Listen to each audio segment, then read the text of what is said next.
Alors, le lien est plutôt entre le diabète et les maladies parodontales, avant tout la parodontite, dont l'hygiène bucco-dentaire est un facteur de risque. Et les liens sont qu'il existe des associations entre les deux. Le fait d'avoir une parodontite augmente le risque d'avoir un diabète, et le fait d'avoir un diabète augmente le risque d'avoir une parodontite. Donc les liens sont bidirectionnels.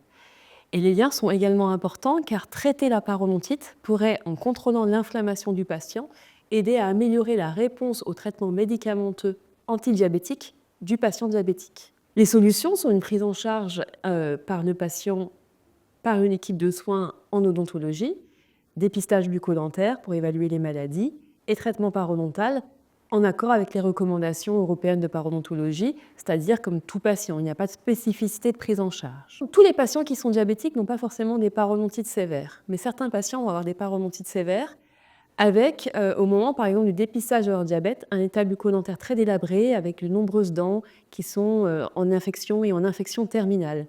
Et la mesure du diabète se fait par des dosages sanguins, tels que l'hémoglobine glyquée, qui, au-dessus de 7%, montrent que le patient a un diabète non équilibré.